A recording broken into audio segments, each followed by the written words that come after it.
raining outside. It's a beautiful day. My name is Mike or Kubera. Welcome to the channel. We got Ethereum or Bitcoin. Which is better? Comment down below. Let's start a nice little... Well, actually, hold up. Do not comment if you're going to say something silly or you're going to engage in little online battles with other people. Both Bitcoin and Ethereum are awesome cryptocurrencies. I'm biased. I'm more coming from the Ethereum side, but that's because Ethereum made me more money, so I'm just being honest about that.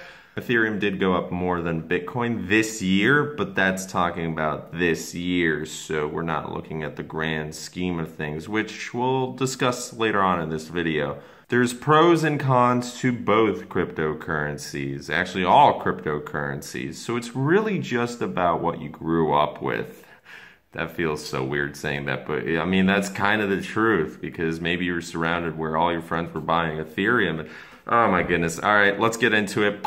Alright, so I thought I'd start off with Quora because that usually pops up every now and then. Is Ethereum better than Bitcoin? Why or why not? Is it like comparing apples to oranges? In a sense, yeah, but this guy's obviously biased towards Ethereum if you read through Admir Tulik over here. He studied investing, at digital currency. That's a nice university. Ethereum's da-da-da-da-da-da-da. So he starts off pretty much saying that, and this is coming from me, where I'm biased for Ethereum too. I support it because it made me money. I feel like he could have definitely given more downsides to Ethereum because he's just praising it while going full out on Bitcoin, but you know, whatever.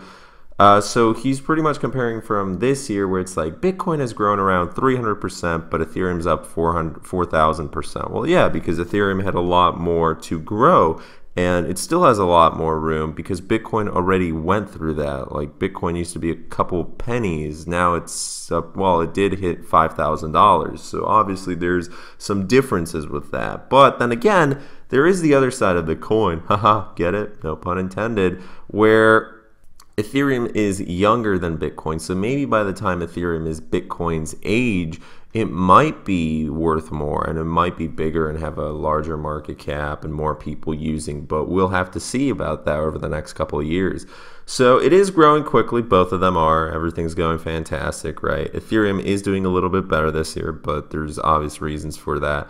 So the problems with Bitcoin are that it's slow, and there's heavy fees, which we recently witnessed with Sedgwick and all that. People were freaking out, saying it's the end for Bitcoin. Little do they know, it went from like $1,800 to $5,000, and it fell from like $2,500 if I remember. Bitcoin is on proof of work, which for all the developers and miners and people who are like really into the coin, proof of work works. That's why it's been doing its thing for the past couple of years. But Ethereum is exciting everybody because currently Ethereum is on proof of work. However, they're promising proof of stake, which is going to be a little bit better. As I mentioned, if you guys have not checked out the video, I'll link it down in the description below. Ethereum's hard fork supposedly this September, well, today is September, this month, later this month, should have proof of stake. But we have to just hope that Ethereum's team actually keeps their promise that, yeah, we're going to do proof of stake, everything works just fine, just the way it should have been, instead of like, oh, we updated and everything's going down to absolute, Everything that Ethereum is going to be able to do, Bitcoin should be able to do in the future as well. Bitcoin's just going to be a little bit behind. There's more tokens using Ethereum's tech instead of Bitcoin's tech. And then again, you can create your own token that completely is different, but who's going to do that? They're just going to make an ERC20 token. Ethereum's got smart contracts, but Bitcoin will have smart contracts in the future as well. So these applications pretty much he goes like, the short answer is that Ethereum is an application platform. Ethereum's an application platform. It's not just for money. It can be used for domain registration, voting, Internet of Things, prediction markets, all this Bitcoin will be able to do probably in the future as well, if everything goes well. This was a recent answer. It was on July 21st, and a lot of these guys are saying Ethereum is better. There are some going with Bitcoin. The one downside that he did talk about is that Ethereum is inflation. Ethereum is inflation. No, Ethereum has high inflation, which currently is around 20% every single year. That is due to the fact that Bitcoin has a limited supply cap of 21 million Bitcoin.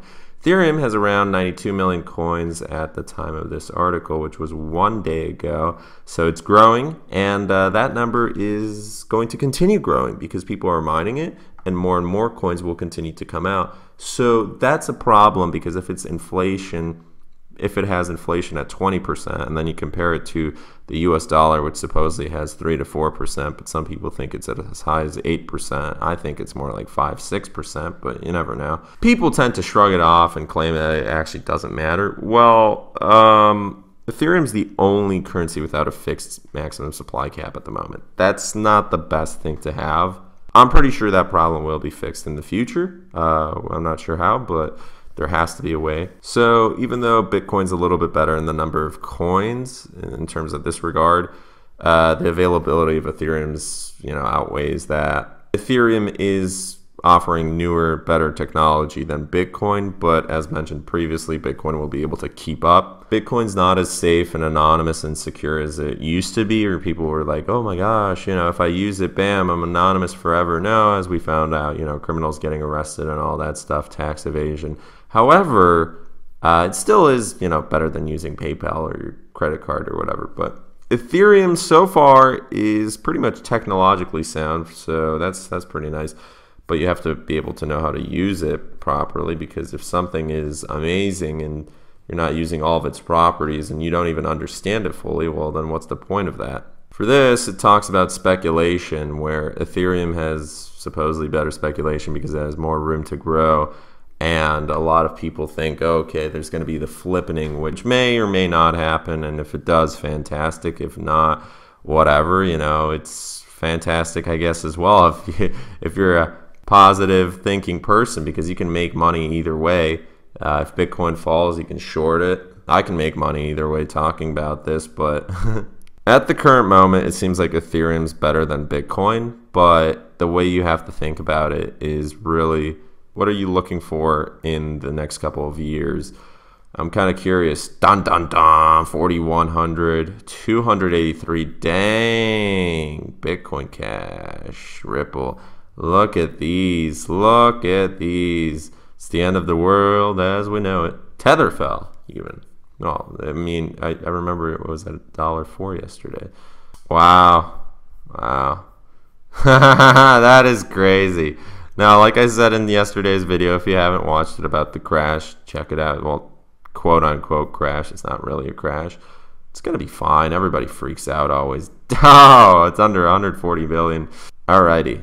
I just wanted to throw this in. Fiat currency's biggest problem is the banks. Now, not all banks are bad, but some, it's just like trying to withdraw a decent amount of money for, let's say, car, rent, whatever it is, and being international, being abroad. Well, it's one of the most challenging things out there possible, because you have a lot of fees. You have conversions you have to go through. You have people, bank tellers, who have no idea what to do because you're like, oh, well, this is in our bank, blah, blah, blah, blah, blah. Then you have limits that you have to deal with, both for daily limits and for withdrawal limits, and then just weird stuff. And it just, the list piles on and on and on. With Bitcoin or Ethereum or whatever other cryptocurrency out there that you prefer. It could be Dash, could be Monero, could be Steam for different reasons. Maybe you prefer more security. Maybe you just like the way it sounds. Whatever it is, mostly it's instant, okay? You aren't able to charge back. It's more secure. You have control over it, and that is really cool. With banks, I just returned and I wasted like an hour today. I could have probably gotten another video done just because, like, okay, well, maybe half of a video, but still, I'm glad that Bitcoin and Ethereum are rising in terms of the amount of users, and more people are looking into it as a viable option for not only making money and speculating, but as an actual currency, because we need it so much. Seriously, I think banks could do a whole lot better, but they're either lazy, they're hiring people who don't know how to fully operate. I don't know, it's just... maybe that's the way it is. It's just the system. The system's against us, man. I'm not like a full crypto supporter where it's just like, yeah, the government, the banks, they're all gonna crash. I just imagine like Alex Jones like loving Bitcoin. But I do support it like 90%. That's just me. I don't know. Shared bank experiences as well. And PayPal. I could do a whole nother video about that, which I just might. Thank you guys so much for watching this video. Hopefully you enjoyed. And if you did, please leave a like, comment, subscribe, and share. My name is Mike Kubera. We shall see you guys tomorrow. Bye.